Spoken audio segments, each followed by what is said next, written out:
Good evening and welcome to the January 9th Town Council meeting. If you kindly rise and join us in the Pledge of Allegiance. I pledge allegiance to the flag of the United States of America and to the republic for which it stands, one nation, under God, indivisible, with liberty and justice for all. Thank you.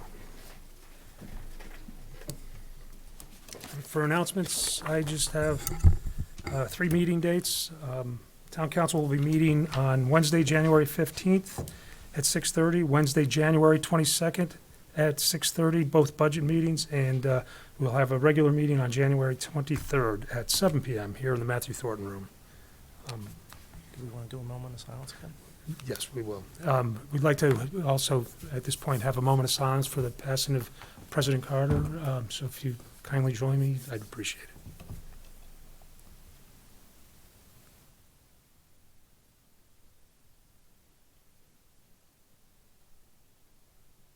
Thank you. All right. Thank you, Mr. Chair. Paul. The Parks and Rec Department invites you to join them on Saturday, September 8th for the 33rd Annual Winter Carnival at Wasserman Park, which will run from 12 to 3. This event promotes enjoying the outdoors during the winter months and features free games, crafts, raffles, and other activities. We are currently seeking businesses and community organizations to join us for this great community festival by providing free games, crafts, and other outdoor activities at the event. There is no fee to participate and is a great way to get your business out in front of lots of Merrimack families. Typically, this event draws more than about 1,000 attendees.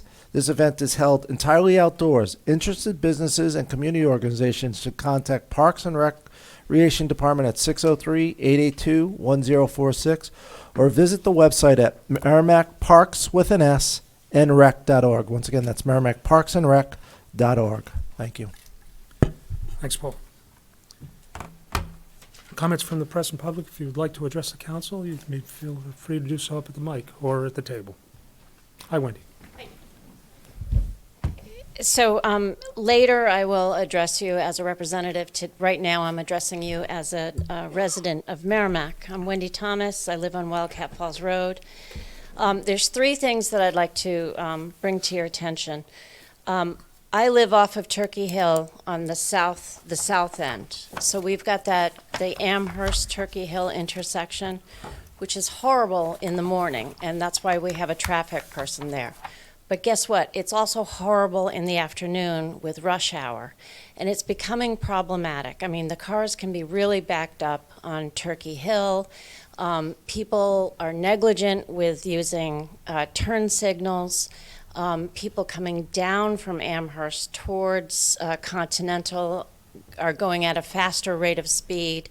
I'm not sure what the solution is, but it's becoming dangerous in the afternoon, not only in the morning, but in the afternoon.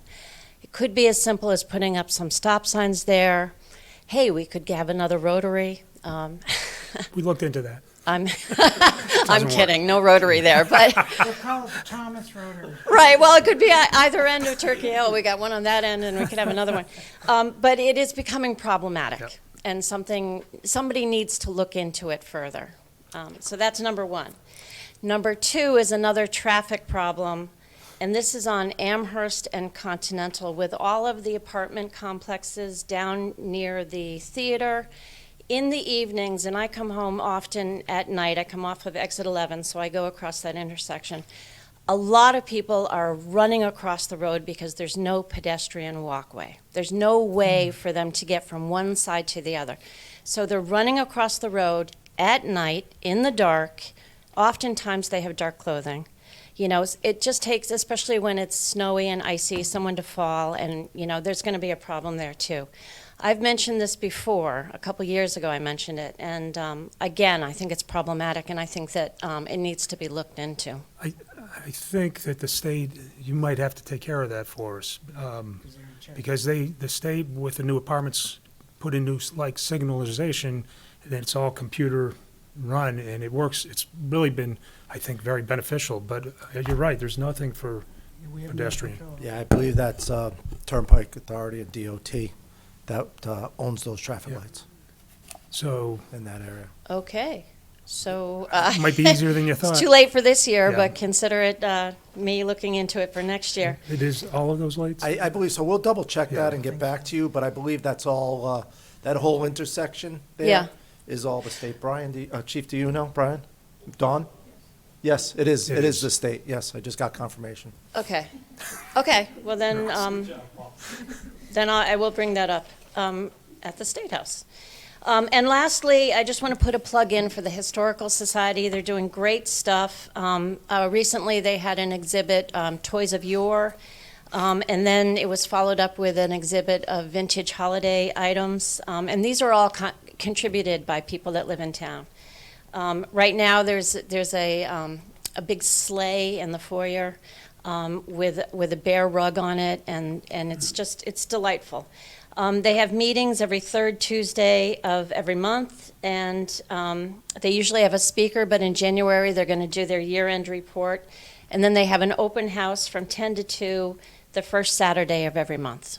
And I was talking with John Listoka, and he was saying that more and more people are coming. So they're recognizing that it's a real gem in our town. Absolutely. So thank you. Thanks, Wendy.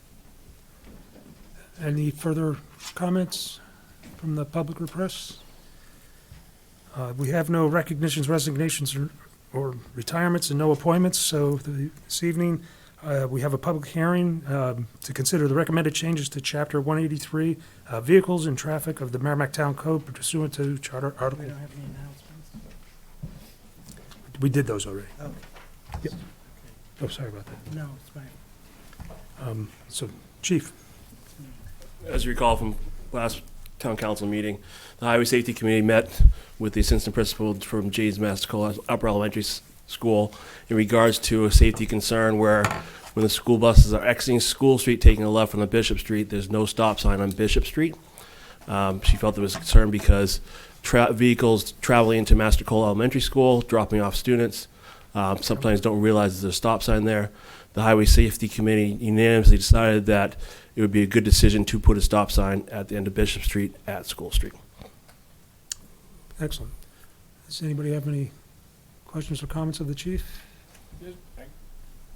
One question, Chief, and maybe it's not up to you. I know we put a public notice of this hearing in our town council, but did anybody venture to go over to speak to anybody on Bishop Street? I don't mean the whole street, but maybe the people right where this is, just to say, kind of get their viewpoint on? I don't know, just the I public don't know hearing is who all. might do that, that's all. I think they would probably applaud the efforts because it's going to slow down people on their street. Yeah. That's what I would assume. Thank you. Anything further? Nancy? That's a public hearing. Yeah, thanks. So if you'd like to address this issue, it is a public hearing. You can step to the mic or sit next to the chief, and I open the public hearing at 7:06. Seeing no one coming, Singing a rush. we'll close the public hearing at 7:07. So what's the pleasure of the council? I'd like to move this agenda item to the consent agenda For the next meeting? for the next meeting. Second. Motion by Nancy Harrington, seconded by Jennifer. Is there any further discussion on the motion? I'll call the question. All those in favor of the motion signify by saying aye. Aye. Opposed or abstained? 7-0-0. Thank you. Thanks, chief. All right, legislative updates. I'm going to let everybody go first, and then I have one from Representative Mooney. Wendy?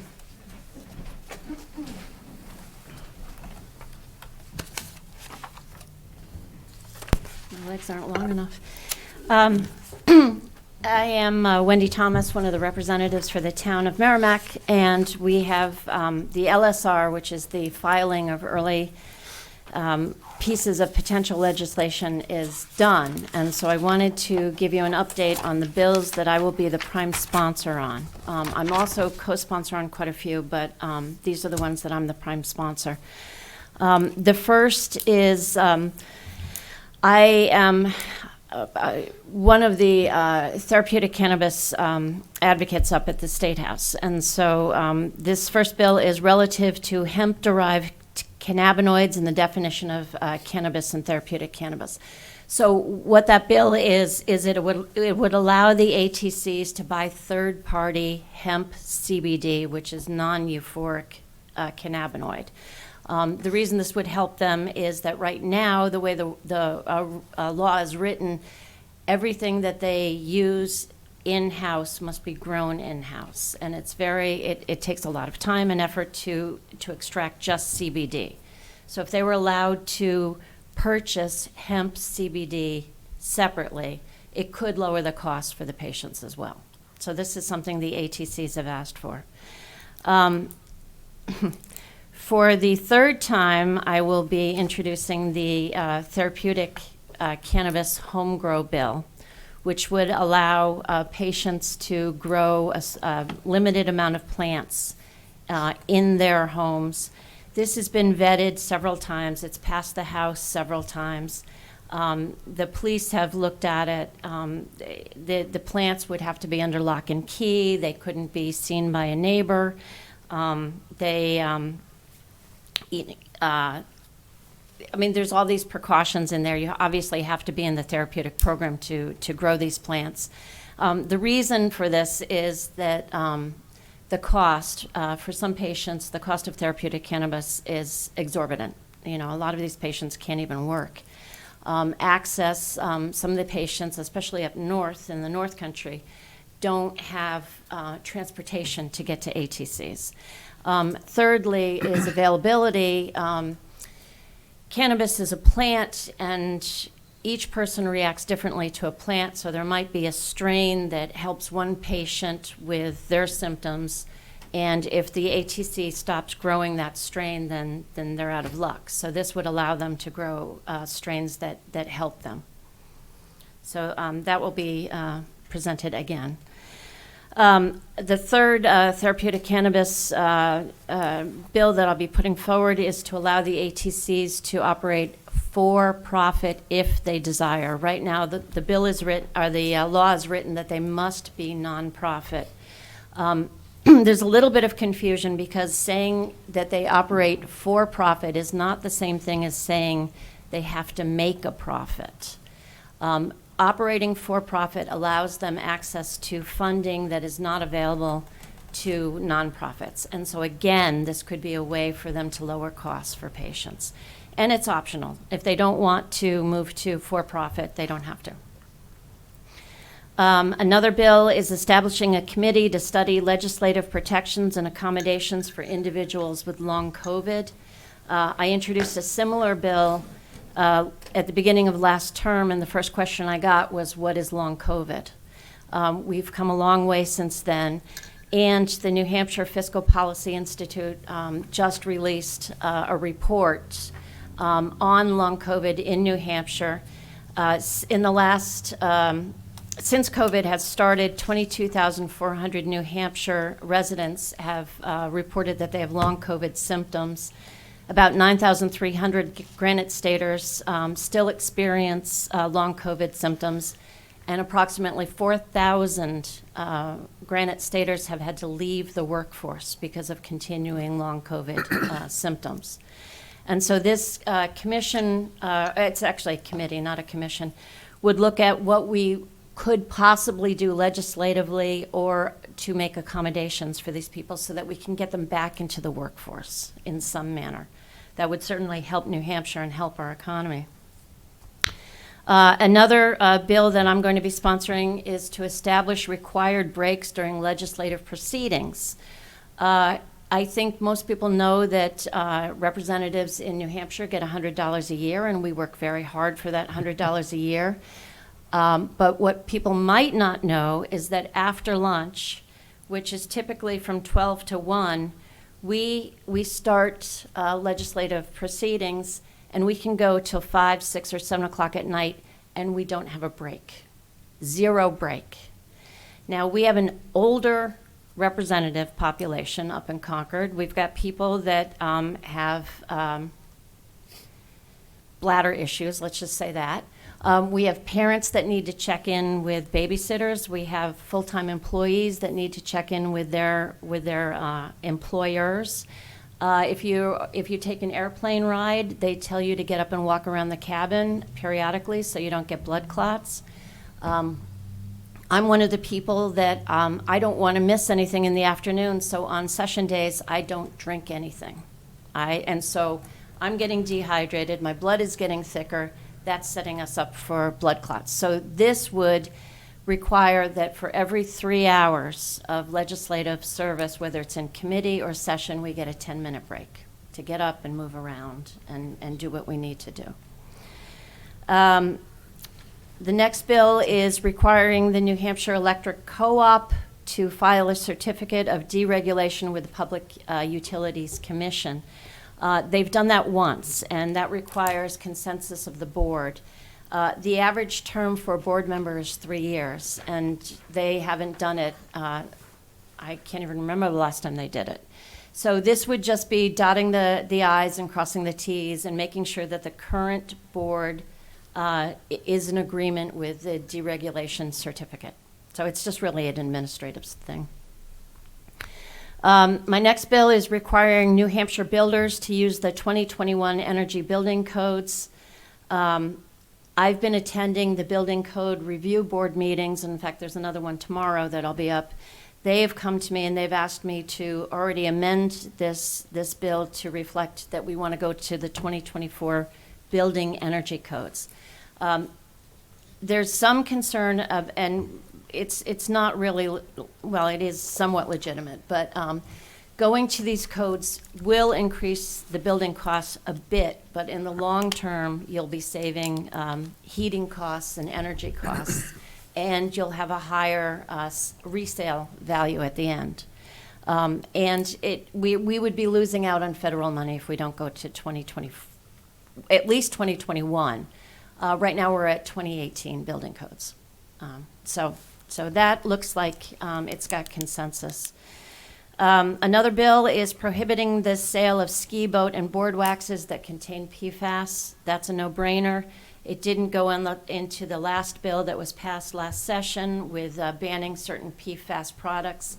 The reason I've chose the waxes is that these put PFAS directly into our environment and directly into our water system.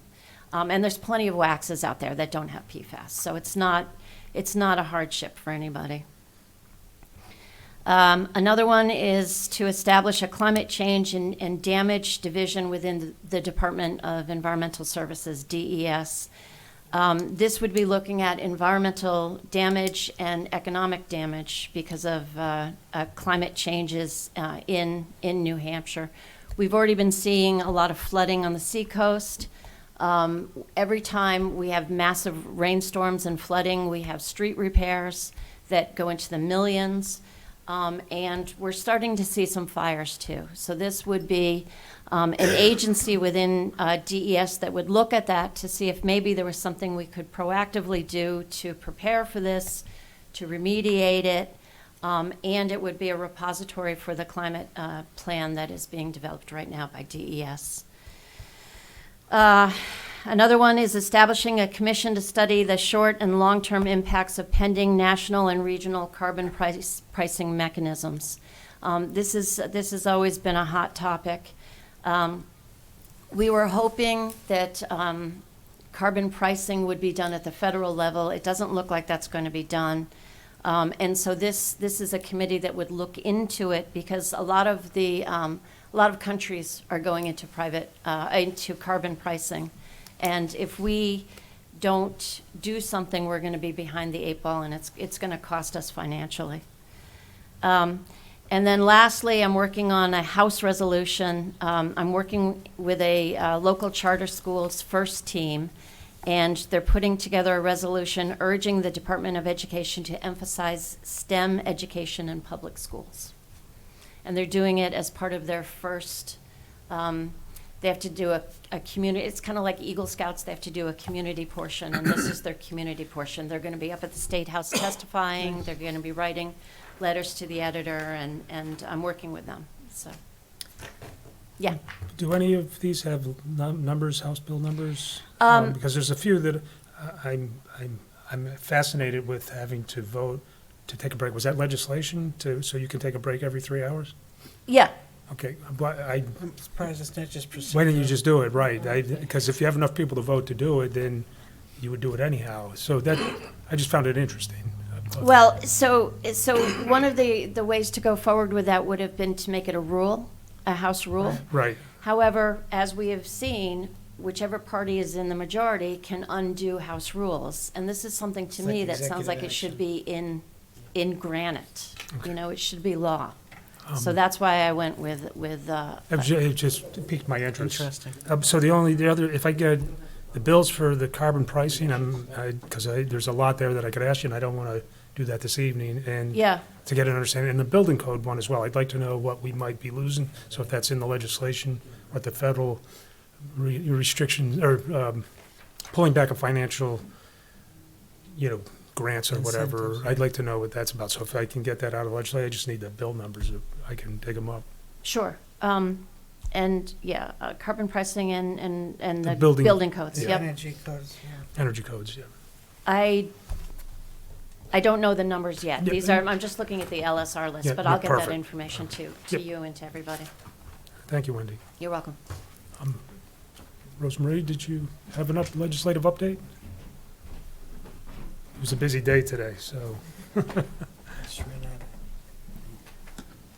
of- You don't have an extra pen, do you? I know, An extra pen. Good evening. Can you hear me Hi, okay? Rosemary. Yes. Okay, good. Good evening and welcome back, Counselor Albert. It's nice to see you at the table. For the record, my name's Rosemary Rung and I'm another state representative representing Merrimack. And yesterday, excuse me, the New Hampshire House had their convening day where bills were formally introduced before the House so we can start deliberations, committee meetings, things like that. And so just wanted to review with you the 5 bills that I prime sponsored. I'm going to email this to you too, because I do have the active hyperlinks for the bills that have been given bill numbers. As Representative Thomas said, some of the LSRs haven't been given numbers, so they're not publicly available yet. But of the, and before I get into that, I just want to mention, since I was first elected in 2018, I served on the House Resources, Recreation, and Development Committee. I did spend 1 year on the Municipal and County Government Committee, but I was assigned this year to the Finance Committee, Division 1, which handles all bills relating to general government. So it's going to be a big time commitment, but I'm really hoping that it gives me the opportunity to influence the outcome of legislation that affects local property taxes, because I'm sure, as many of you heard from people in town, and it really is at an unsustainable level. We can't allow young families not to want to come to Merrimack, or people who've raised their children here and feel like they need to sell their house because it's unaffordable now. So as I mentioned in my overview, is lowering property taxes my #1 priority this year, as well as promoting legislation that supports local control, and also to ensure we have safe water quality. And that extends also to air and soil, that we really need to focus on ensuring that New Hampshire is a safe place for people to live.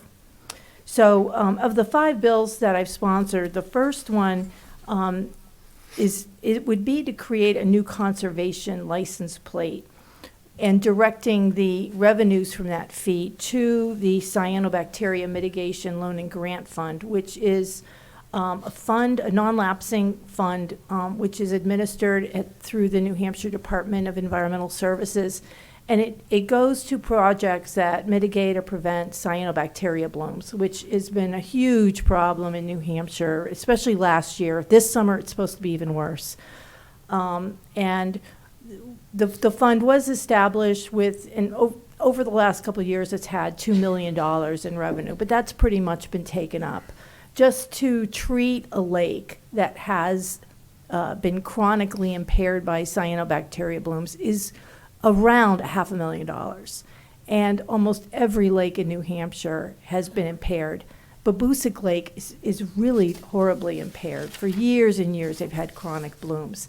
So the revenue from this license plate would be a non-tax revenue source of funding that DES can use to mitigate those blooms.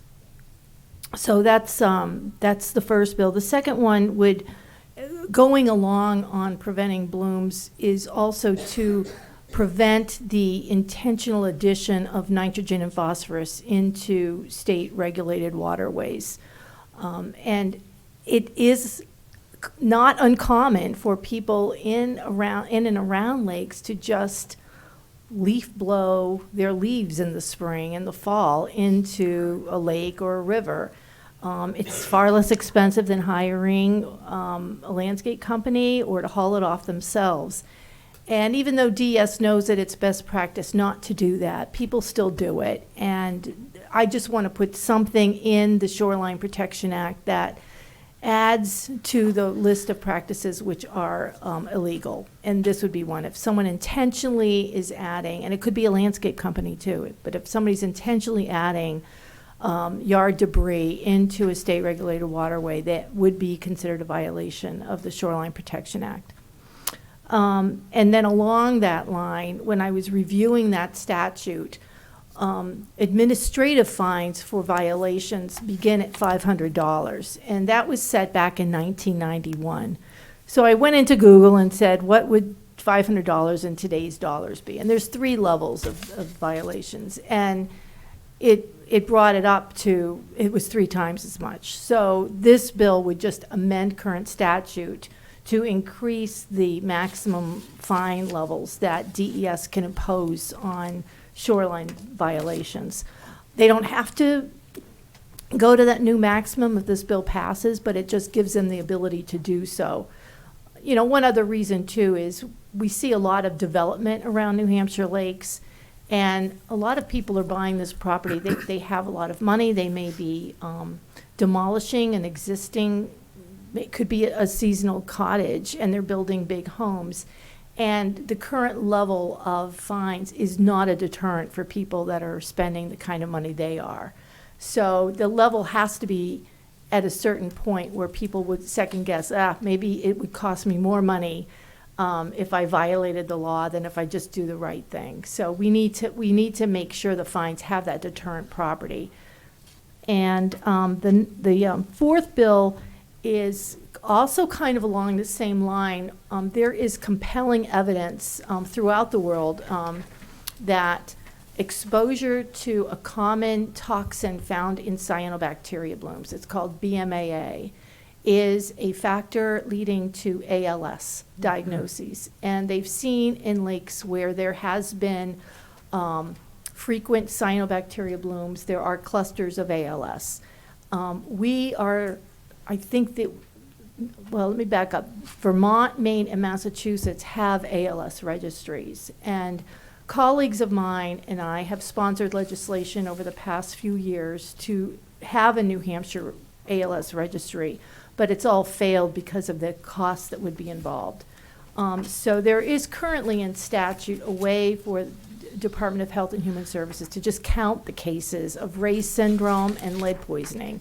So this bill is just to amend that statute, so they have to at least count the cases of ALS diagnosis. They don't have to go in and do a whole history or compile a lot of information about the patient. We just want to count the cases because states like Vermont are trending higher than what would be expected for the number of the caseloads they have. So, and it may be that if we find that the number of ALS cases in New Hampshire are higher than statistically expected, we could move to a full registry at a future point. It would give us just that justification. But right now we have no information. And I know there is a researcher at Dartmouth. His name is Dr. Elijah Stommel. He's a leading researcher in ALS. And he's one of the ones that discovered this link early on. And he would be very eager to get this information for his research. Right now, I think Vermont had 27 cases since 2023 that have been, entered into their registry. And that's higher than, I think the national expectation is like 24. And but we do know that there are people from Vermont that come into New Hampshire for treatment, typically at Lebanon, at Dartmouth. So it would be really helpful to have that information, not just from Vermont, but from New Hampshire too. And then the last bill that I'm prime sponsoring is to establish a new reason that communities could create a village district. This bill was filed last year by a colleague of mine from Newport, New Hampshire, Representative Dan Wolf. He did not run for re-election. It failed by 1 vote in the House, and it's a really good bill.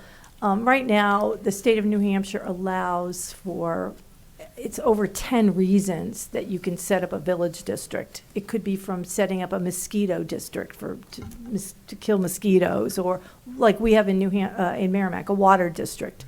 A lot of different reasons. This bill would add to protect surface water as a reason for setting up a village district. And this also ties into the work I do in cyanobacteria, because if we look at Babusick Lake, and I've talked to many people around Babusick Lake, both in Merrimack and Amherst, and there's so many things that they want to have done to mitigate their chronic blooms. But it's very difficult because Amherst has one side of the lake and Merrimack has the other. And what this bill would allow is if the voters in Merrimack and the voters in Amherst they could vote to approve the formation of, let's just call it the Babusick Lake Village District. And that district then would, they would have the ability to, the voters would have the ability to appoint commissioners to serve on that village district.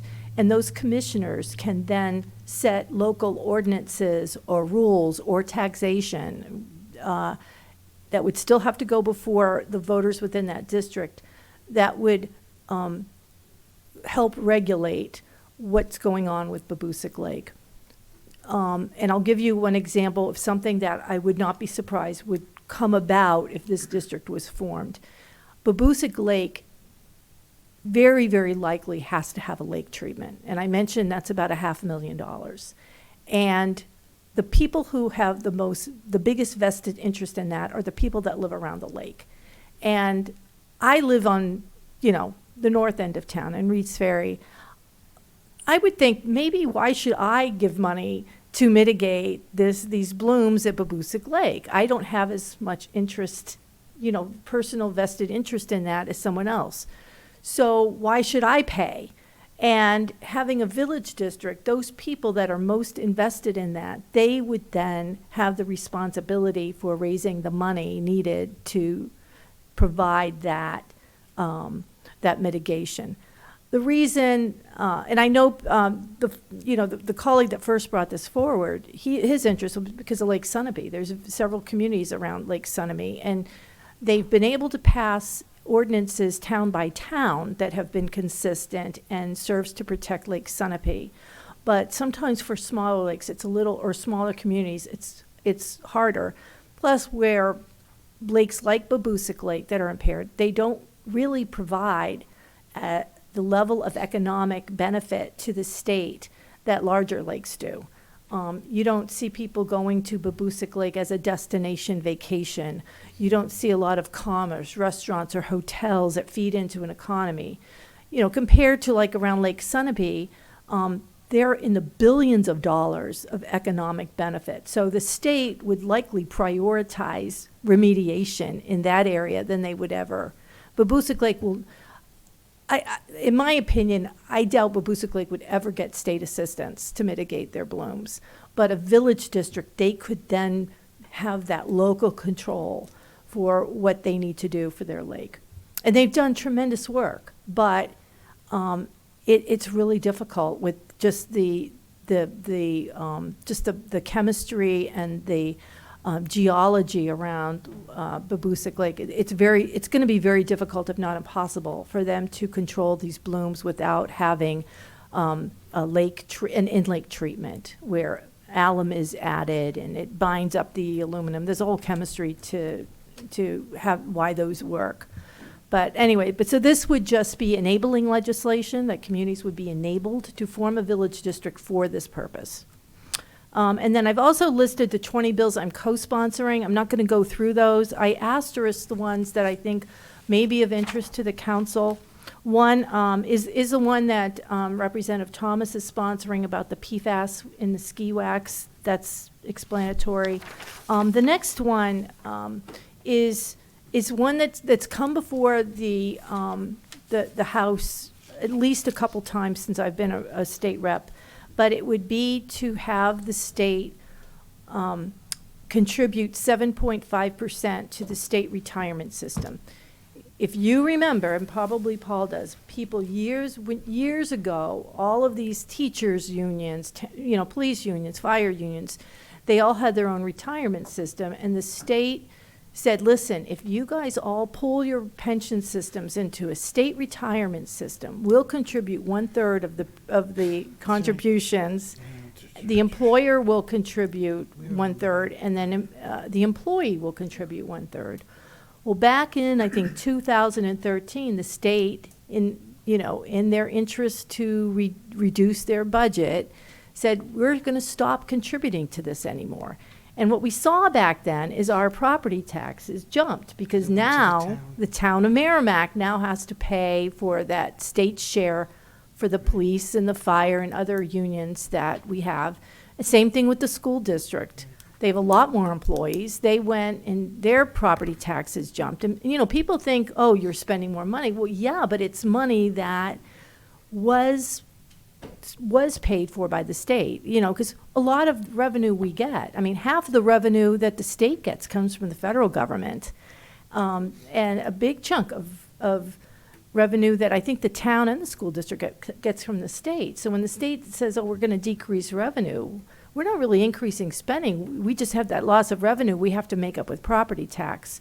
So this bill, it's not going after to return to the full 1/3, but we are asking to return to 7.5%. And that will have an impact. That will lower property taxes. You can do the math, but, saving 7.5% of what the town and what the school district spends on the pension contribution would be, it would be noticed in people's property tax bills. And then another one was just to extend the statute of limitations on civil actions regarding damage from PFAS exposure.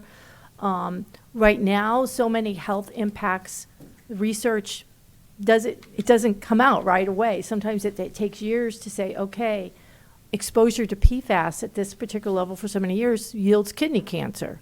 Well, once that gets documented, we want people to still have the ability to seek damages from whoever contaminated them. And right now, I don't know what the statute of limitations are right now, but we're looking to extend that so that it keeps up with science. It doesn't overshadow the science. And then the state development plan is another bill that failed last year. It's coming back, but that just takes into account that as the state is doing long-range planning and resource planning, that they look at how our wetlands, how our waterways, how our groundwater could be affected by that plan. And it's kind of surprising it's not there anyway. And there was a House resolution I signed on to, which just says that, people have the fundamental right to clean air, clean water, and a healthy environment. Also, there's a bill that Representative Murphy's sponsoring that I'm signed on to, which would require the governing body of a town to approve, to accept any roads that the state is transferring into our ownership, because along with that transfer comes a lot of expenses, and that's an unfunded mandate. We shouldn't be forced to take roads that the state's giving us when we don't have that choice, and if it's going to cost hundreds of thousands of dollars a year to maintain. So I think probably Nancy can speak more to that as it goes on. And then one was just on leachate management for new landfills. Another one I signed on regarding subdivision regulations concerning water supply, that when a new development is being proposed, that we have standardized process throughout the state for ensuring that it's not going to impact the wells, private wells that neighbors, existing homes already have, that has to be taken into account. And that's pretty much the solid waste management fund. This is one, there is a solid waste management fund which has some money in it. It's kind of being depleted. But one of the asks I want to make of the town council is to consider setting up an ad hoc committee on solid waste reduction.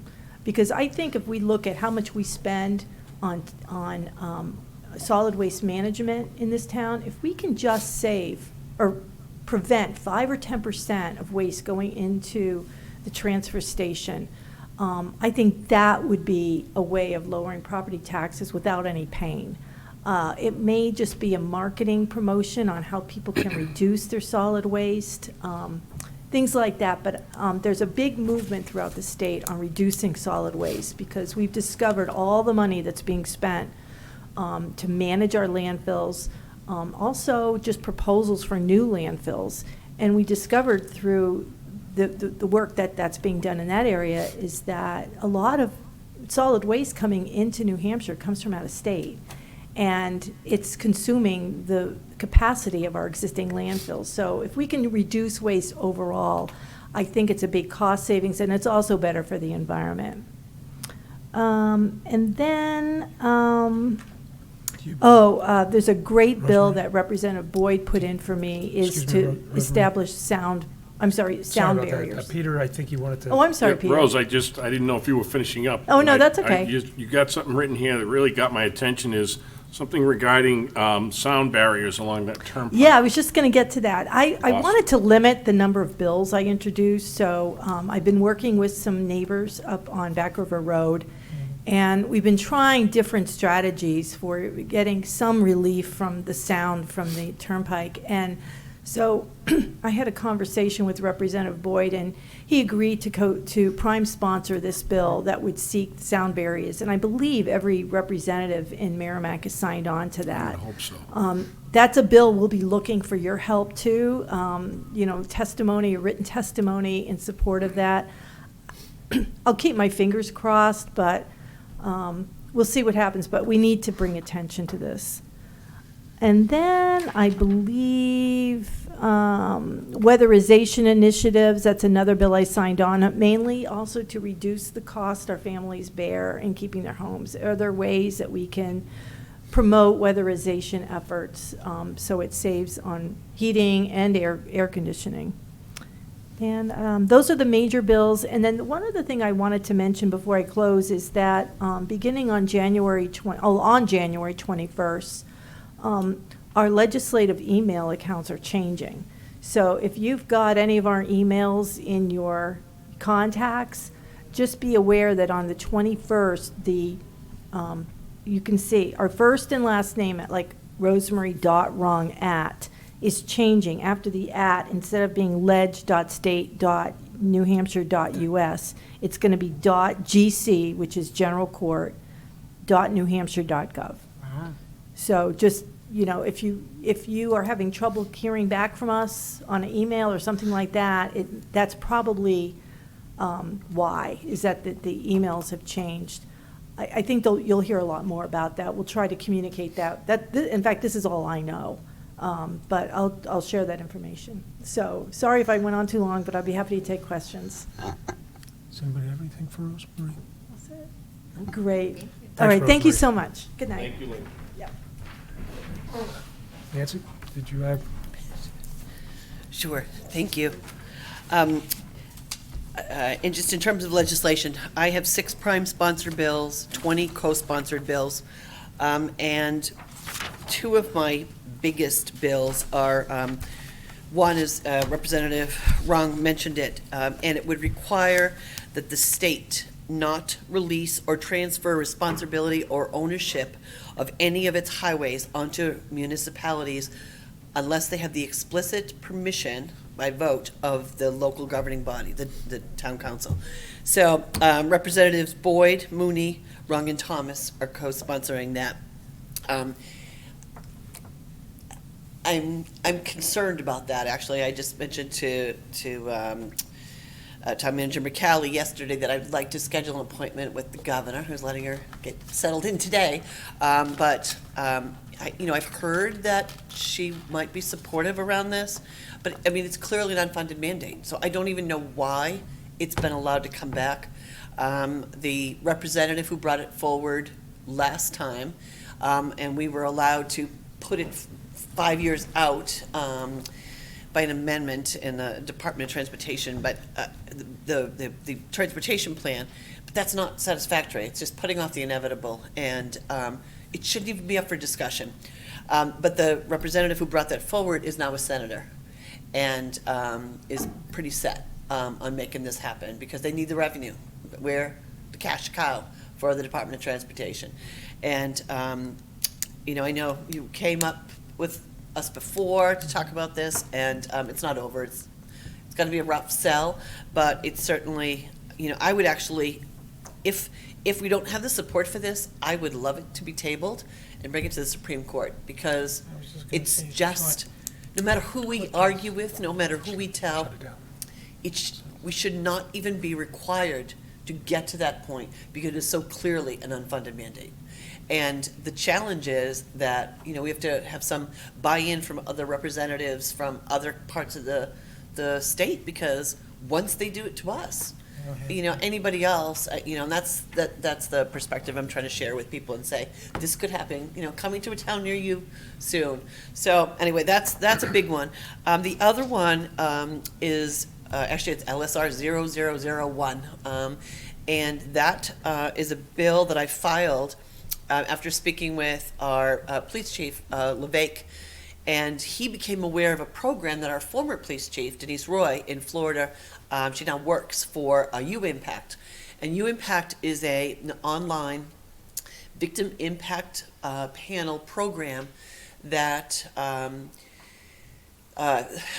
justice-involved individuals who've been convicted of DUI, or in the case, the way I wrote the bill would be convicted of DUI or DUI that's pled down to reckless or negligent, which my understanding is a lot of DUIs get pled down. So it would be required that the offender participate in this program. It's $100, and if a client is indigent, the company pays for it. So there is no cost to the state of New Hampshire at a time when the budget, we don't have the money. That would be I think a nice option for us. It's a tool. For Chief Roy came to the we had the Highway and Transportation Safety Conference back on November 4th, I think, and she came to present there. At that time, we spoke with, and I've been working with Chief Roy, Chief LeVake, and the head of liquor enforcement, the New Hampshire Chiefs of Police, sheriffs, Department of Safety, DMV, AAA. We've had multiple meetings, including right up till yesterday, and there's a lot of support. I talked with the DMV director yesterday, and he had misunderstood it originally, and then he said, "Oh my God, why would we not do this?" And I said, "Exactly, my point." It reduces recidivism by 35%, so it will save lives, And in my mind, it's a tool that we can have in the toolbox to address what we're saying in the front page of the Union Leader a week ago was about impaired driving, and so I'm hopeful that one will get some good support. I think it has. All my bills are bipartisan, and I think that bill has some really good potential. Anyway, I'll move on quickly. I have 3 or 4 special ed bills. They're all special ed. One would just ensure that expedited due process hearings actually occur within, prior to a timeline that a regular due process hearing would happen. And I guess what's happened in some situations is if a due process hearing comes up at the end of the year, sometimes it's put off for months, which is a longer time frame than a regular due process hearing would happen. So anyway, that will change that. Another bill was brought to me by a citizen that establishes automatic discovery and due process hearings for action seeking to enforce special ed rights. Another one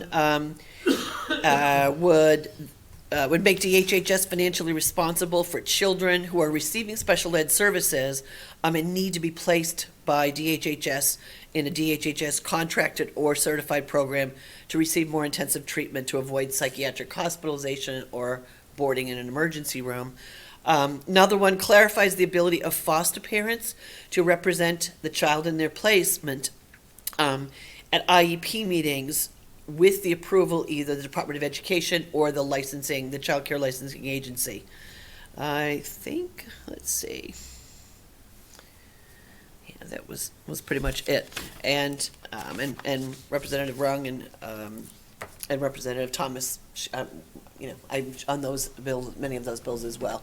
So we're busy, and I know all my other colleagues that are not here are busy as well. Covered a lot of subject areas and things that certainly are going to impact Merrimack. So that's it. Thank you. Thanks, Nance. All right, I do have an update from Representative Maureen Mooney, and it's a quick one. She says, "Greetings, Kelly Ayotte was sworn in today as New Hampshire's 83rd governor. Her draft budget is due to the House Finance Committee no later than February 15th of the month, 25, of course. Soon, Merrimack TV will re-air my informative show on the state budget process, including timelines and other information on the adoption of a multi-billion-dollar budget. The show also appears on our YouTube channel, and she puts the link, but it's an entire line long, and it will take me an hour to read it. So I'm sure if you go to Merrimack TV, you can find it. Look, on YouTube, Merrimack TV, you can find it that way. But Maureen Mooney probably would show up. And she says, thank you very much. So that's it on that one. And does anybody have any questions, Peter? Nancy, Rose, Wendy, and if the other state legislators are listening, I'm kind of curious as the work goes on for the Turnpike. I had my suspicions 4 years ago. If you guys could could keep tabs on the possibility of toll booths. Years ago, I heard scuttlebutt. They were talking about toll booths around Exit 8. And this is when they came to us and wanted to make a deal with us for Continental Boulevard. And this council smartly said no. But I'm curious to see if they're going to dump some tolls on us at some point. So, thank you. Keep your eyes open. Thanks, Pete. All right. So we'll move on. Where am I here? Oh, Town Manager Report. Paul. Thank you, Mr. Chair. Just a couple items. One is want to let council know that next Wednesday, January 15th, is Picture Day. So wear your best black tie for your council picture. Didn't we just do that? We have to update it now. You have two new councilors, so you got to update it. Oh, gosh. Which day was that? Next Wednesday, the 15th. I want to just Which inform. we have a meeting for anyway, Yes. the budget. It's the budget meeting, so if you can come about 5 minutes early for the budget meeting, Okay. or right after the budget meeting, to take the picture, so we can Before, update it. Just want to let you know that I am starting my meetings with some local leaders and local vendors and local businesses throughout the town of Merrimack, just to touch base with them to see what their needs are and to see what their employees' needs are and what they're hearing from their employees. Just when I'll bring that, if there's something glaring, I could always bring it back. I started this yesterday with one company, and basically the only thing that surprised me, housing, of course, was one issue, but daycare was another issue for the employees. Affordable daycare, so their employees could actually drop off their kids at daycare. They've seen an influx of kids in the office space and in the buildings, so they were. That's one thing they're looking at as well, is daycare. So that was surprising to me. I heard I knew that daycare was difficult for some people, but to hear a business say that that's one of their main concerns of their That's impressive. employees is a lack of daycare and affordable at that. So the, private daycare, see, a company like these Private large daycare. companies might think about finding a Right, but corner there. private Doing their daycare own, for some of yeah. them. Yeah, were you saying that they were thinking themselves of implementing it? Because that would be a That'd be a great benefit. thing, But yes. they have looked at it, but the liability is way too high Yeah. for them. to look into it. Multi-billion-dollar corporations? You know, Okay, all right. I'm sure they have their legal opinions on this stuff too. So, Yeah, but that was the more one money thing. they have, the more the liability is. Right.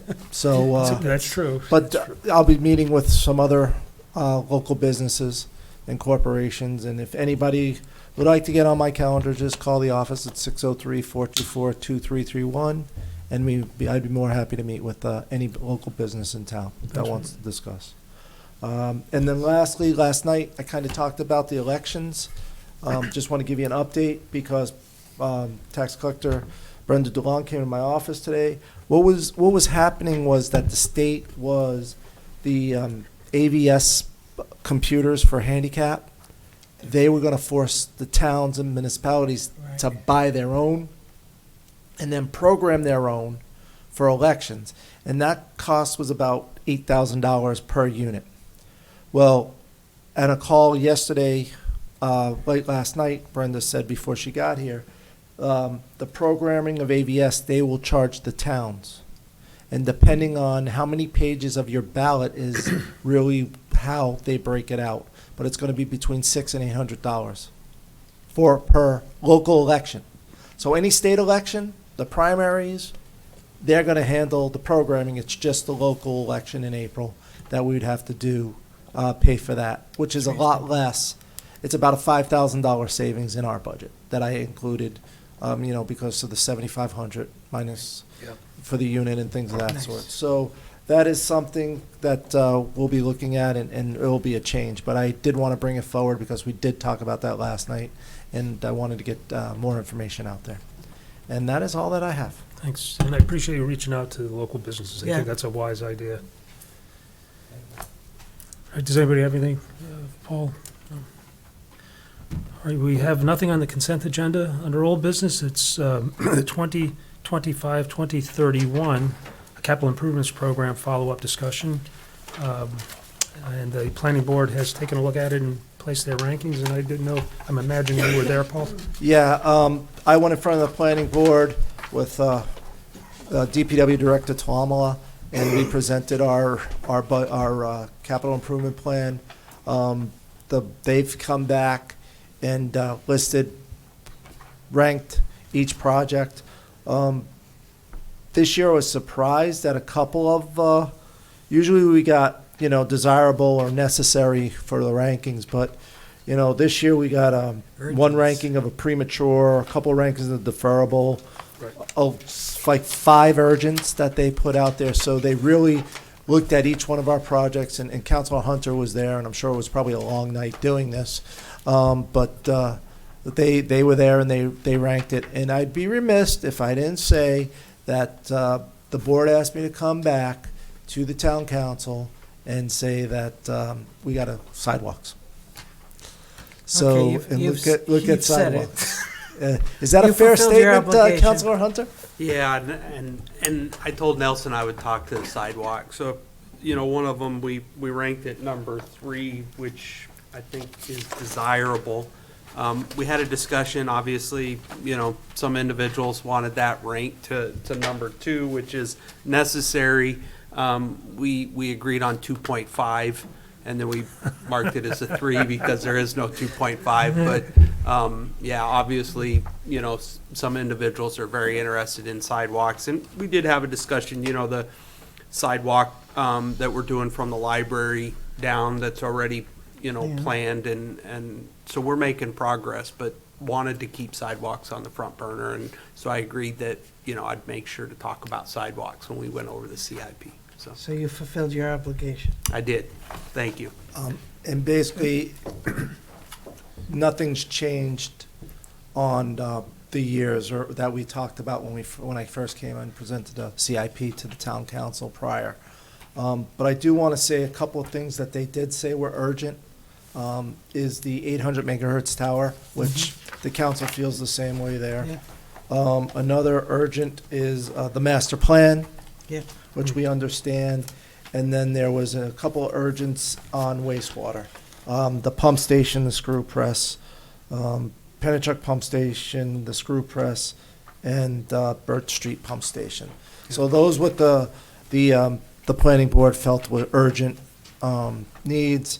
And then there was some necessary and other items, but you can see the full listing, and this will be up on the finance website underneath CIP. Great. And to back up the sidewalk discussion, where I sit on the town center committee, all the locations that they speak of are really a good idea and would be beneficial.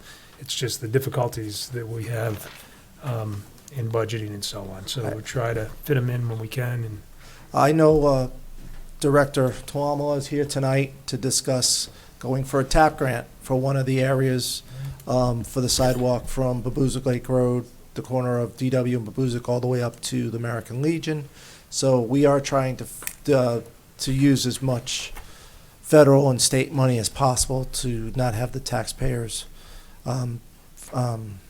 have the burden, Right. the burden of implementing sidewalks. So we try to look at these things, and we are on a TAP grant, another sidewalk, as you know, from just outside the town center, from the old Rite Aid Plaza down at 360. We're going to be filling in the spots all the way down there with as much as we can with another TAP grant that we received. So we're looking at to try to get these projects through the federal government and built through the federal government. So what I need tonight is just approval of the CIP for the 2025 through 2031. So moved. Motion by Nancy Harrington, Second. seconded by Nancy Murphy. Is there any further discussion on the motion? I'll call the question. All those in favor of the motion signify by saying aye. Aye. Opposed or abstained? 700. And Thank thank you. you to the Thanks, planning Paul. board for their Because deliberations. I agree with their rankings. Yeah. All right, first item under new business, the council discussed New Hampshire Department of Transportation's proposal to acquire 357 square feet of temporary construction easement for the Nashua Merrimack Bedford project for the replacement of the bridge carrying Babusk Lake Road over the Effie Everett Turnpike. And here's Dawn's making her here. way up. Dawn's here to help me with this presentation. I got a phone call from New Hampshire DOT requesting us to sign an easement for a construction easement for their project on the Babuzik Lake Bridge. We reviewed the documents. I asked Dawn to review the documents. And what really they're asking for is a 357 square feet so that they can have a construction easement. And it's right on the corner of the police station property, right across from the field, the softball field that's there. To answer some of the questions, we'll be talking a little bit later if people want to know, but the reason why it's only 357 feet is the bridge, the temporary bridge, is going on the southerly side of Babuzik Lake Road. So it's going on the school side of Babuzik Lake Road. And then the other thing is I asked when the specs, when you're going to go out for bid. They said we'll probably go out to bid in the April timeframe for this section of the road. I don't know if that's going to be both bridges or just Babuzik Lake Road Bridge. It's going to be April and then maybe start construction like they have done in the fall with the section between exit 8 and exit 10. So that's what they're looking at. The reason why I say I don't know if it's going to be both bridges is that there's a property in Wire Road that they have to start discussing easements with, and they have not received any documents from the state on any discussions like this for easements. So I don't know if they're letting out one bridge at a time, they're gonna let out both bridges, but they said hopefully in April this will be out. And we've had meetings with their consultant because they have to relocate some drainage in us. Are they gonna relocate the sewer line? Would they come up with that, Don? Make sure your mic's on. I don't believe they will have to, I think it's some of the laterals of the sewer. So, yeah. Yeah, there's some impact. Right. And the reason why it's on their dime is because that's a town road that we maintain, and they're affecting the town road we maintain. So it's on the state's dime to relocate the drainage in the sewer lines, if they want to do anything with that as part of the project. Versus when we talk about our sewer main that goes underneath the Everett Turnpike by Executive Park Drive, it's on our dime. Right. Yep. So, that's really what it is. It's right, Don's showing you where the easement is. It's very, very small. It's not gonna affect the police department's. It's all grass there anyhow. Yeah, it's basically the grass. Might have to move a couple of the cars up a little bit, because they do parking some of the cars in that area, but it's not gonna affect the operations. It's the little orange section that's in there. But it's not very big.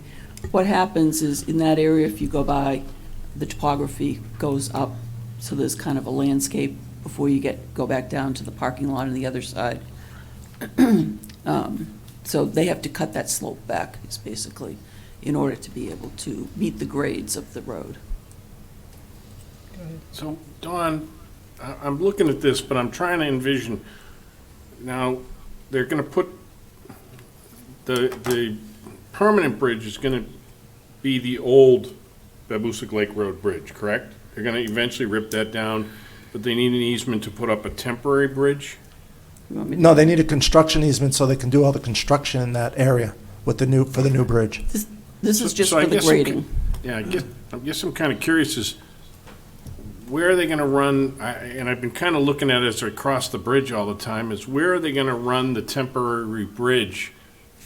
We have go- those We do it. pictures. We have those pictures. I have that We knew answer. we know that was gonna be a question.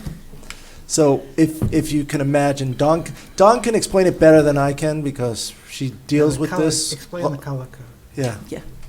So the yellow in this section, this is the side that's on the west side of Everett Turnpike. So it's the far side. The yellow is the existing road right now. And the green is going to be the detour, going to the detour bridge. Originally, they were going to put that detour bridge on the north side. With all of the utilities that are up there, they found that they can't do that. So they're going to put the bridge on the south side, the temporary bridge. The red line that you see through there is the existing center line of the road that is going to be the continued center line of the road Eventually. in the future. So that's going to be where they're going to be building. This whole other crosshatch area are there different phases that they're going to be doing the project within. So this is that one side. This is going to be the actual bridge that goes over the F.E. Everett. So the F.E. Everett's going north and south here. The green area is going to be the detour route. And then the red area is going to be where the center line of the new bridge is going to be. So basically, the new temporary bridge is going to be after Bailey's Towing. That house that's in front of Bailey's Towing, it's going to start after that house. It's going to start going out. and So they're around. not gonna, They're not going to touch it because right Right. there, So there's this- that house in this front. is their of house Where here. Bailey's Towing is right Yep. now on the. And then the house that's across the street, I think there's a shed or something that's out in this other area that it'll have to be moved. and the chiropractor's office? That's on the other side, that's on this side of the highway, right? Yeah. So we hadn't got to the sheet yet. So this is coming back up, and again, it's the same color scheme. So this yellowish color is the existing road. The red is the existing center line, and it's going to be the future center line of the new bridge. So the chiropractic place is this one right here? Yes. Yeah, Yes. okay. And the Legion is back over here. Okay. So did they give you an idea of where they're gonna park all their equipment and everything during construction there? I have not talked to them about that. Okay. I'm lucky I got This this. can be interesting. set up- yeah. That is their problem. Is that going to be 2 lanes or 1 lane with the temporary bridge? Two. It's just, it will calm traffic because of the swings. It's not like go over the bridge and you come down it. With the swings, it'll be calming traffic. So there will be some traffic over there because it's not a straight shot anymore. It's kind of like a curve going through. So this dark line through the center of the green, that's the new center line. Both lanes are going to be 11 feet wide. Which are a little smaller than, or are they the same size? They're probably about the same. Usually we use 12 feet is our typical. So they're a little bit smaller, which helps to control the traffic better, because when you feel constricted, you don't go as fast. Right. In fact, we do that sometimes here in town. We'll Just paint where a we've got line. the fog line, we pull the fog line in a little bit, and that helps to slow down the traffic. It works. It works. Nancy? I'm ready to make a motion. Anybody? Okay. I'd like to move to approve the proposal by the New Hampshire DOT for the acquisition of 357 square feet of temporary construction easement for the National Merrimack Bedford project for the replacement of the bridge carrying Babusick Lake Road over the F.E. Everett Turnpike, and to authorize any signature, the town manager to sign any necessary documentation. And I'll make a second. Motion by Nancy Harrington, seconded by Mackenzie. Any further discussion? Call the question. All those in favor signify by saying aye. Aye. Opposed or abstained? 700. Thank you. And then, John's staying here again. yeah, Don's going to be here. It's still going to be quick, I know. Number 2 on our new business is the Transportation Alternatives Program grant application for Babusick Lake Road sidewalk. And guess we knew this was coming up, so Yeah. Don, if you'd like to go over that for us? So, back in August, I applied through NRPC to try to get on the NHDOT's 10-year plan listing. They chose the first 4. Yeah. There were 45 projects that were listed.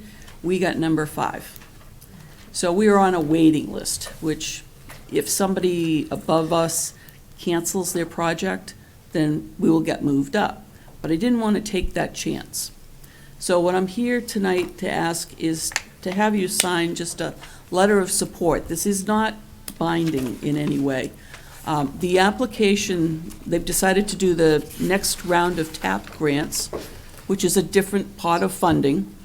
So I decided to put this project back in, because as you look on this plan here, it's this number 1. I'm on the town center committee, and we reprioritized back in '23 all of the remaining projects that we hadn't done yet. This section of sidewalk on Babusick Lake Road from the library up to the F.E. Everett was number 1, because it makes a lot of connections. So I had a meeting yesterday with the state on the TAP grants. They only have $30 million throughout the state. Some of the monies have to go to environmental or some other place. The rest of it will get divided between 10 of the regional planning commissions. They feel that each regional planning commission right now will only get 2 projects through with the monies they have left. They're realizing that these projects are very expensive, so every round I do, it's getting more and more competitive. So I'm gonna put this in, I'm gonna, try to get to 1 or 2. but there's no guarantees on this. But the more that you can, there's a whole list, I mean, there's pages of criteria that you have to be able to meet to be able to get. So I'm trying to get as many points to be able to rank the highest as I possibly can. Anyway, this is the Town Center Committee map. This one, I apologize, came out very fuzzy, which I don't know why, because the original isn't fuzzy. But one thing you have to show is all your connections within the town. So we've got a lot. This little section of sidewalk here has got a lot of connections. It connects the school, churches, the town hall here, the library, the MYA, the adult center, the cemetery. So this is a plan that I was just starting. This is from our GIS map in town. The red is the new sidewalk, and it will go from the end of wherever the sidewalk ends at the library all the way up to the end of O'Gara. From that point on, that bridge that we just went through, that's where the bridge is going to come down and tie into.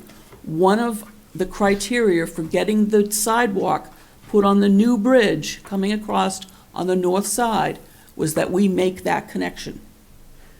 So I'm trying. And it's justification. And yes, so that's where we're at with doing that. I do have a couple of the photos just to see going up. This is by the church area, town hall. This is through the cemetery area. And as I was talking at the PD, you can see how the topography here rises up, and that was the reason for the taking that they need to do. And it's only a temporary, once it's done construction, it'll just be sloped a little differently. So Dawn, worst case scenario is we don't get the TAP grant. From the documentation you left us, it sounds like we not only have to build this section of sidewalk, but also on the west side of the bridge, but we don't have anything there. No, the state is doing that They're side. gonna go down that far, okay. They're going down that side. So we have to, are we committed to this sidewalk at No, this point? there's nothing in writing. This was a verbal that we made years ago. Kyle and I went up, We would and we try. were with the DOT, and we worked out some of these. We did negotiations through there. And we said we wanted them to go further, and of course, they stopped it there. We got them down to O'Gara. They weren't even going that far, but we got them down to there. All right, thank you. They exaggerated a bit. I'm ready for a motion, unless there's a question. No. I'm ready for a motion. I'm ready for you. I'd like to move to approve the presented proposal letter of support for the Babusick Lake Road Sidewalk Project and authorize Paul McCallie to sign the proposal letter. Is that correct, Paul? Yep, motion by Nancy Harrington, seconded by Nancy Murphy. Is there any further discussion? Seeing none, I'll call the question. All those in favor of the motion signify by saying aye. Aye. Opposed or abstained, 7-0-0. So we either hope for a person to drop out of the... I'll keep looking. We appreciate you trying. Oh, That's the yes. important thing. But I just want to let you know, it is getting much harder to get these grants. Yeah. Well, everyone's looking for grant money. You can't blame them. And I did have a long conversation with our representative that helps me through these TAP grants today. He goes, you have five existing ones in our program, and I said, yeah, I know, but, so he gave me some hints, so which I will have to come and talk to Paul first, and see what we can do. But he's trying to Nothing- help us out. Nothing ventured. That's it. Efforts are appreciated. That's right. Thank you. All right. Now, Thank you, finally, Don. number 3. Yes, thank you, Don. Item 3, under new business, is the council to consider the Conservation Commission's request to rename Wildcat Falls. Hi.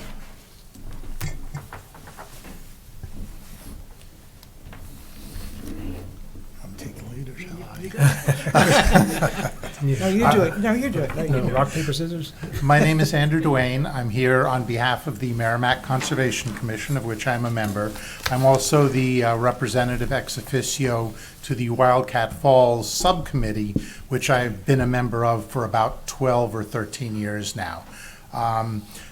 Over the years, we've seen a lot of changes in the Wildcat Falls area, a lot of new trails, a lot of new publicity, and a lot of new friction with the local residents, mostly over the parking and crowding situation. As most of you are aware, during COVID, it got so bad we actually had to close the park for the entire season. It's reopened now, but we continue to have parking problems with the parking area itself being overflowing out onto Courier Road, Sauhegan Road, and the other roads nearby, which is not helping our situation with the local residents. We're aware of these problems. We are trying to mitigate them. One of the ideas that we have thought about is to eliminate the word falls from the title. While waterfalls are very popular lately, and the name Wildcat Falls has appeared at least twice that I know of recently in large, widely circulated publications about hidden hiking gems in New England and nice places to visit in New England. And every time that happens, we spend an entire season fighting double-sized crowds, mostly from out of state or significantly from out of state. The thought is that if we eliminate the word falls and just call it the Wildcat Conservation Area, this might help with that. And it's a fairly low effort thing to do. We've researched the deeds and grant documents for Wildcat Falls. It was not even originally called Wildcat Falls. It's been Sauhegan. It's been 81 acres. There are no restrictions in the deed whatsoever calling out the name of it, unlike, for example, Sklar Waterfront Park, which is written into the deed that that's what it must be named. We were recently informed that we need to get permission, I guess would be the right word, from the town council. We know that the Conservation Commission, I'm Ellen Colebrook, the commission, we don't have the authority to change the name ourselves. So we are approaching you. We are not looking to alter any deeds. We are not looking to go to court. What we are looking to do is reduce the profile of the property for anyone from out of town. That doesn't mean we put up signs saying if you have a Mass plate, you don't come here. But what we would like to do is reduce the profile so that when someone's doing a search for waterfalls in New Hampshire, Wildcat won't necessarily come up. What we want to do is make sure that everyone in town is able to enjoy this resource in the long term without damage to the property or impact on the neighborhood. And shame on me for not, but who historically donated that land to the town of Merrimack? I believe it was the state of New Hampshire when they did the highway. No, it was actually a private citizen who donated the original 81 acres that is now called Wildcat Falls. The adjacent half of the property is currently owned by the state DOT. We're working on long-term plans for that. And we do actually have some trails on that part of the property. Right, that connect. But it was an original conservation grant. I believe we purchased it for $1. Yeah, The that was reason- before my time. That Yes. sounds right. The reason I ask is because you see a lot of conservation areas, and they're named after the donors. And I'm wondering if this is a problem and the Conservation Committee thinks it's a problem. Maybe we should name it after the folks, the family or whomever that donated it. You know, and this is gonna sound funny, but we'll change it to Wildcat Conservation Area. People will start Googling it and think it's a game preserve for wildcats, you know? Sorry, I was bored and but, you know, I'm just thinking, you know, someone's gonna think that on a Google search, but, you know, I'm thinking, why not just name it after the people who donated it? Well, I was on I think you and I were both on the council when that name change occurred, because it was called 80 acres by the locals. I don't know that it was ever I actually still named find that. myself referring to it. I as still 80 do, acres sometimes. because I Sort of an refuse the unofficial change. And so I would, I'd rather go back to 80 acres, or I never contemplated before you just mentioned it, Peter, the name of the people, of the I know, that would be bequeathers or whatever. admirable, actually. Yeah, so, I Do you have a happen cop- to know? I have a copy of the original deed. I could probably pull it up on my phone if we needed it right now, but it's probably not that important. We could, but I believe they're long gone. The property was purchased decades ago, and I don't believe it was a local resident. who wasn't, yeah. Because I get your desire. It makes great sense, because I know we've had that impact, especially during COVID. And I don't know, if enforcement has been lacking, because, We set up a whole system for the parking in the neighborhood. Is that not working? It depends on the time. So Ellen, there you are gotta some, talk closer I'm to sorry, the there are mic. some weekends that, this is what brought it to our attention. There was a weekend when just traffic exploded. But there is it's supposed to be residents It's supposed to be only, residents only for that certain time. and of were year. the police called to enforce it? That I don't know. We have told people that if there's a problem, the police need to be the Because first the ones to reach the out whole to. neighborhood was part of that discussion. But what In we- fact, we got some placards for them. Yep. Mm-hmm. And So we- that we they have had the permit visitors, Placards and the But, signs. and it was exactly for that purpose. So I'm not disagreeing with your proposal. Mhm. But I think it's part of the problem, even in the future, which may end up happening to a certain extent, because people will have already come and they might want to come back, so it still might be maybe less of a problem, but some. There is a program, a procedure set up to protect the neighborhood, but they have to notify the police. And if they're not notifying them, that's the So problem. 2 items on that. I believe they are notifying the police. Good. Some of the local residents there are extremely vocal about their disapproval. It turns out that legally, according to our town rules, the police have no authority to tow or ticket offenders there. So the signs are effectively advisory. We don't say that on the signs. It that can be sounds- changed. That can be changed, I That would could be imagine. changed, and that's That what- did not come up as a probability of a part of the discussion. Okay, Right. that is one of the long-term solutions we're considering in plans. Do you We are know- working on a variety of long-term Do situations. you know about here. this, Mr. Albert? Institutional memory, but I do recall, at first, the police department said it's unenforceable. And I thought the council, we accepted the signs and created Correct. it and made it enforceable. well, if it was never, is it in the town code? Because we just did a stop sign tonight, and I don't know that we ever did do that for those. And that, in order to We make did it, do the signs. I remember that. Yeah. Yeah, We but had I- to go through that. But I don't know that you did enforcement for that. right, we'd have to go through the We 3 have to look readings, for it. and like we did with that stop I sign. think we did we? too, but we should look into it. Yeah, we'd like to have that in the toolbox. Because that was the intention. And we went through, and you're right, there were some very verbal residents, which were perfectly appropriate. And that's why we worked a Yeah. great deal about how can we accommodate? And it should be, the overflow should be for residents. And how do you monitor that? And they have visitors sometimes, so how do you monitor that? Right. And we And- came up with a whole plan. And as a complication, but it could be a good addition to that, part of the area where people park in the overflow Right. is a restricted fire lane for emergency vehicle access. That I know we can enforce. Right. Right, because it's a safety. All right, well, those should look things, into that we then. should, yeah, we should tighten that up and make Could you look sure into that, Mr. McCallum? in your free time. I mean, because if it's unenforceable, why do we have the signs? The To think- hope is that people would read the signs and say, well, But I I guess don't we're not trust supposed to people. park here. Well, I would have wanted it to be I enforceable. believe, in going back to the conversation, is that they would go through they would go through, look for the placard, look for the dump sticker, and if you didn't have it on it, put a warning on your car the first time through. And that's what the police was planning on doing. Going What was that? That's the back door closing with the wind. So that's what I believe. They were gonna go through and look at the cars, and then if the people didn't have a dump sticker or the placard, they were gonna get a warning put on their car for telling them that,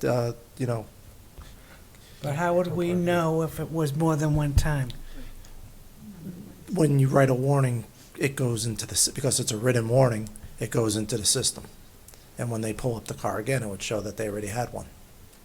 And there was a $1 fine put to that, because I remember the discussion. And it wasn't too many years ago, but No, I'm and not it, pulling and it it all wasn't, back. it wasn't. There was some meat was- to it. I thought so. What the discussion was about was that somebody goes down who's a Merrimack resident, we put the warning on their car. They come back, do it again, we give them a ticket, and they're a Merrimack resident. And I remember the discussion about the cost of the ticket. And I don't remember how much it was, but I remember you did put some meat into it for the price of the ticket. I will check all this stuff out again. Out of curiosity. Because this is going back to 5 years ago now, Right. so. About 3.5 or 4, yes. Yeah, Well, during- it's during it was during COVID, so COVID, so you're 1920, so, so in that time frame that has started. And the other issue was whether we could have separate enforcement for Merrimack residents versus non-residents. And I know that we couldn't really do.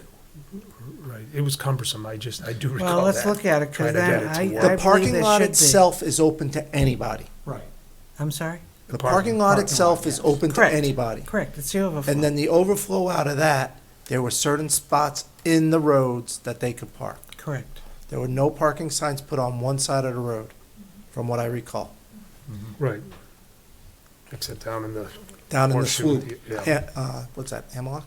I think it was him, I'm not positive. Hemlock is down there, right by the parking lot? Courier and Hemlock and Saligan. Oh, and- sorry. So, yeah. Yeah, I think it's in the Hemlock, Yeah. the Hemlock I think section you of might it. be right. But even now, during nice summer weekends, and even sometimes on nice winter weekends, the lot is full and people are already starting to go into overflow. And we've been looking, and when I say we, I mean the Wildcat Falls Subcommittee, have been looking at parking alternatives, we've opened up some more options with the connection to the town center trail. And we're working on those, and we may be back here at some point to discuss some of those options. And I believe the signs are for May through September, so after September, So wide open, it's yeah. wide open. Yeah, All it right. was seasonal, you're right. Well, we should definitely get some Look information on into that, that. Paul, if you could let us know what's going on and the enforcement ability and all. But tonight, it's But tonight, more about the naming as opposed to the, Yeah, Parking can we kind of officially, unofficially change the name even though it's not on the deed? Do we have to go through the deed to do that? No, You do there's- not, you can just make the name change. It's a lot easier than what I thought and originally, because chapter 111, which talks about light hours of operations, what can be in these individual recreation areas, it's not specifically in the ordinance itself, it's in an appendix to the ordinance. So tonight, if you vote to change the name to Wildcat Conservation Area, we'll change the name in the listing. listing of it and be done with it. So you can change it tonight that way. Because I'll have to look at the deed again. It's been a long time since I looked at that deed. But we can look at the deed again, and I don't think it didn't call out a specific name in there. No, there isn't. So right, you because can- it was never, I think the conversation went back that many years ago that the name was never, it just became a name. 80 Acres became the name Yeah. by the locals. So, Nancy? Just as a point about, even if you cut out the false part, if Wildcat anything is already being Googled, then It'll just, be- still be there. it might still be, it might not have, the outcome that, so maybe going to 80 acres or a memorial name for the park might just get you off that master list of great places with falls. And that was my other thing, is I'm not particularly social media savvy, but wouldn't also that area be listed? I mean, couldn't you just search a word like falls and Wildcat. wouldn't it pop up? It doesn't matter. Goo- It comes right up. Yeah. Even if you just say Google Wildcat. still Wildcat lists hiking. Wildcat Falls Wildcat- and Wildcat Falls Wildcat parking. hiking. Yeah. I just typed in Yeah. Wildcat hiking and it came right up. This is a piece of what it's going to be comprehensive. We hope to take multiple tactics to help alleviate any overcrowding. This is simply one that we think will help in Be the overall helpful. scheme. That we hoped would be some low-hanging fruit. Yeah. Yeah. The first one that came up. Well, see, it's It's not. coming up as it's- Wildcat be- Conservation Because it's Area. it's there No, right no, now. I just typed in hiking trails, southern New Hampshire. It's the first one that comes up. Well, Yeah. might Yes, because we you have- search, I don't know. It's probably based on your. We have Your appeared search in several location. lists. Purgatory Falls came up too, so I don't know where that is.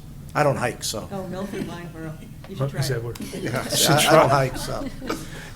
So, for me, I'd rather not do it, not on your committee, and I don't want to dismiss the conversations that went into it for that, but I would prefer to move it back into an 80 acres thing. I don't know if it's a local, if they gave us a property, it would be nice to recognize them for the gift.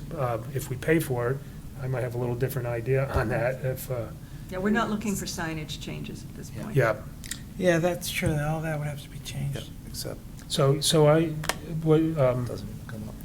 what would have to be changed? Aren't there signs, are you saying? Yeah, but there's, There's one at the entrance, Wildcat Falls. We do not Conservation intend to Area. change Yeah. that. right, and that's not, the whole thing is for Right.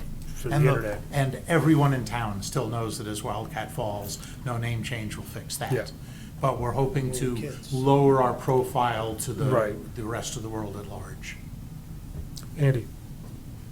I guess my question is if we changed the name tonight in the appendix, right? Yeah. I mean, I just pulled up Google Maps and it pinpoints at Wildcat Falls. How does all that get updated? Exactly.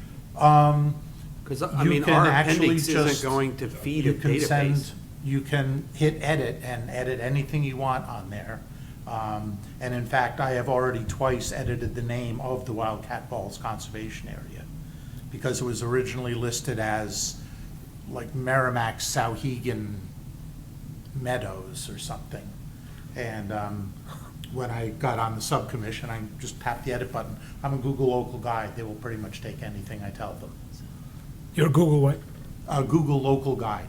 Oh, really? I do lots of reviews and lots of things for them. Excellent. So they trust you. They trust me. So can anybody change that? Reasonably, yes. So even if we changed it, if anybody can go and then change the, Yeah, but I don't know about it. I know there's an edit component, There ability. is. but There's also a website associated with it, which is merrimackoutdoors.org, and a name change would trigger an email to that Sure can. address. Yep. You just Okay. change it, Andy? And it's just- I'm going to call it Hunter Falls.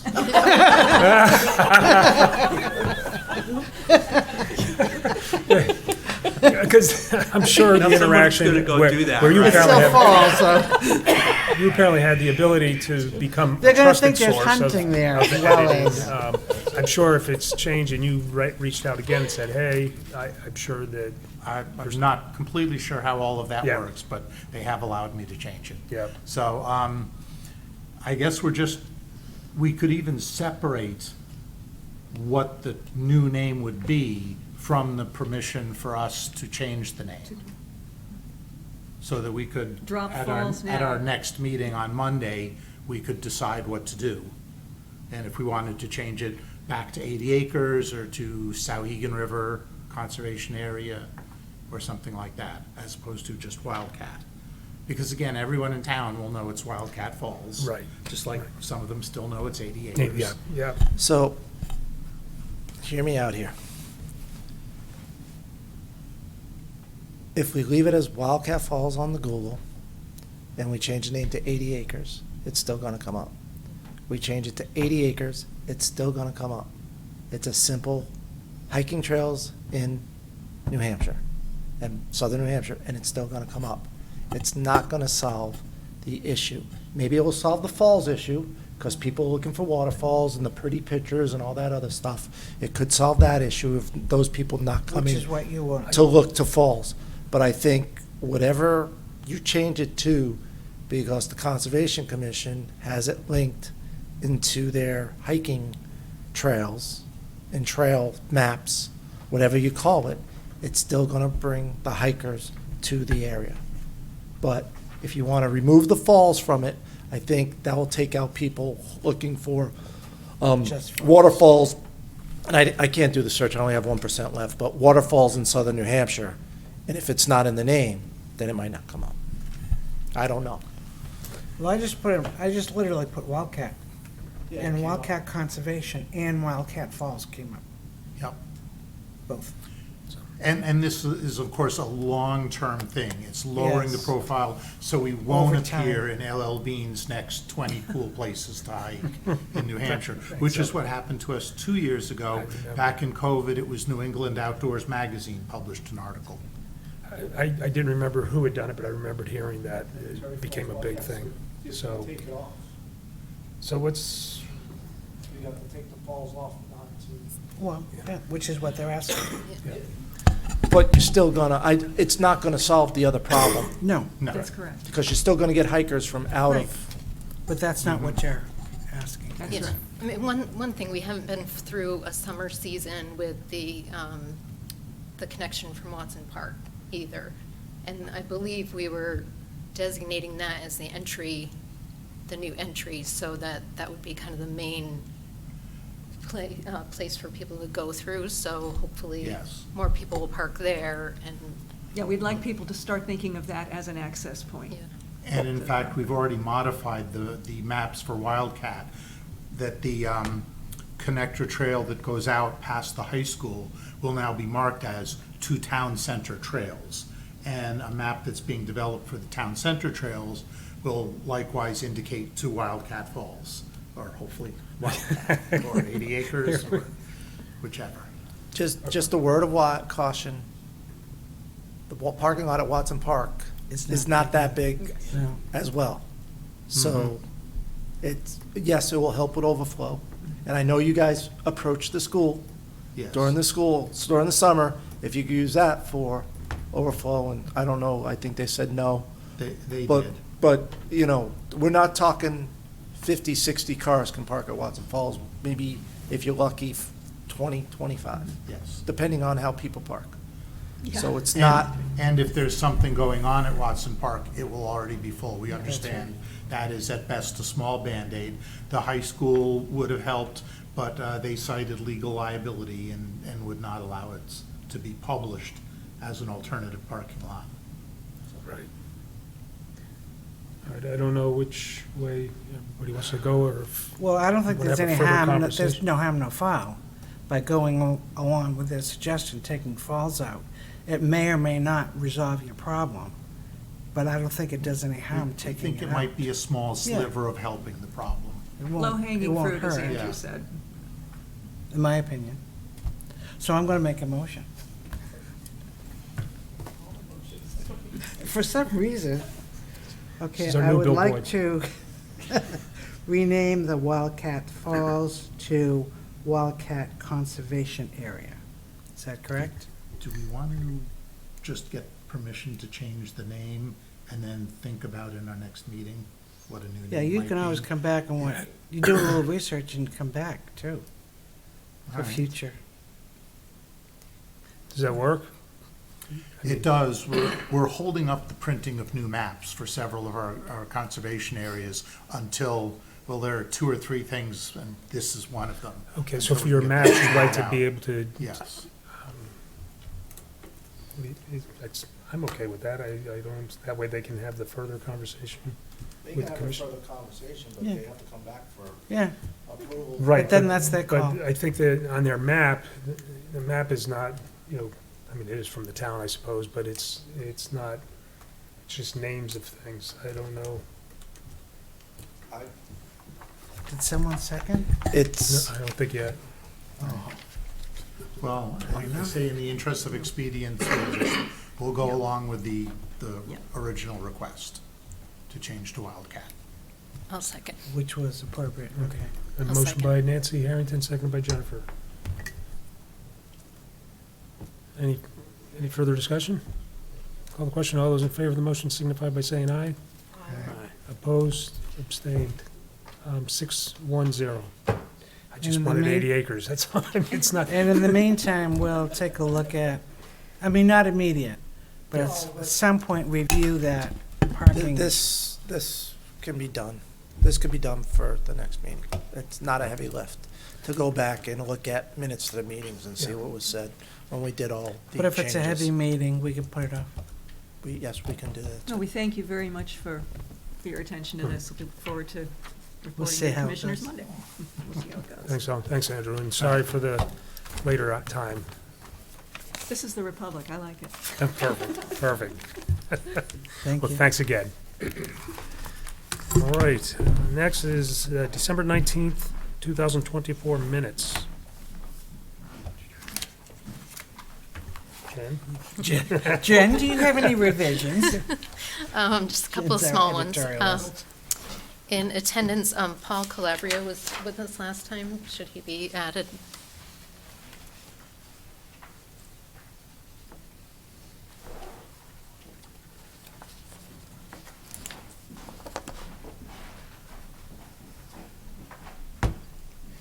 No?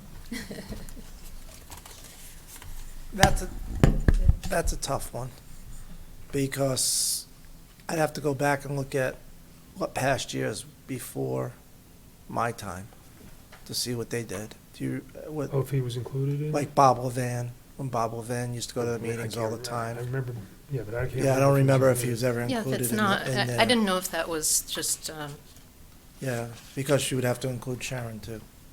And we haven't been including Sharon, and she's been here. Well, she doesn't want it Faithfully. to be known that she's here. Don't worry, she's gonna get known soon. we'll just scratch that one. That was just, I All right. wasn't sure if that was the protocol. can look at that and figure something out. Page 3, line 16, it says the governor's elect office. The apostrophe S should just be moved to elect instead of, so it's governor-elect's office.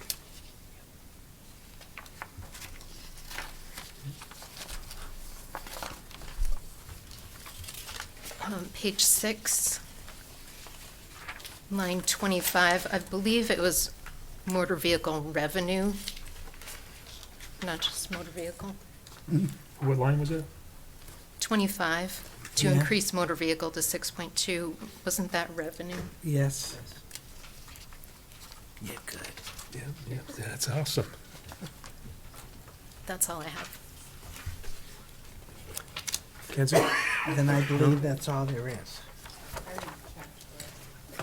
I've grown in time to trust certain individuals with minutes, and And she's Jennifer is one one of of them.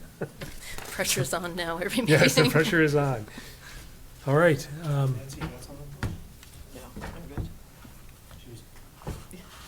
we good? Good. All right, so, somebody like to I'll move make the a person motion minutes? to accept the December 19th minutes with corrections. Second. Motion by Jennifer and second by Nancy Murphy. All those in favor of the motion signify by saying aye. Aye. Opposed? Abstain. Abstain. Peter's abstaining, 6-0-1. Comments from the press and public, comments from the council. Just want to say congratulations again, because this is the first official meeting that you've been at town council. So I'm glad you're here and welcome back. Thanks, it's a pleasure, and I look forward to working with everybody. Yeah. It's a great group. Yeah, oh, you're very kind. I just want to real quickly say that I took my grandson, and I've heard of Simon's Rock, and I knew the general area where it was, and we went for a hike there, and when we came around the curve, there was this enormous boulder. It was pretty awesome, so he loved it. There's cracks and crevices he's climbing into. And then we did the trail until it started getting too dark, and we decided we're not going to make it to the highway, we'll come back. But that was, it was a nice little thing, and you can tell a lot of people use it because the trail where it had to be connected to the new walkway is worn, so, yeah, so people do enjoy it, but anyhow. Oh, and I guess I will say happy birthday, happy 91st birthday to my dad, Sunday, so Very that's a big year, but anyhow. Sorry for bringing personal things to the table. Oh, we're enjoying it. Yeah, anyhow, is there anybody who'd like to bring this to a conclusion? Apparently nobody wants to adjourn. I'll make a motion that we adjourn this meeting. Second. Motion by Mackenzie, seconded by Jennifer. All those in favor, say aye. Aye. Opposed, abstained. 700. Thank you, everybody.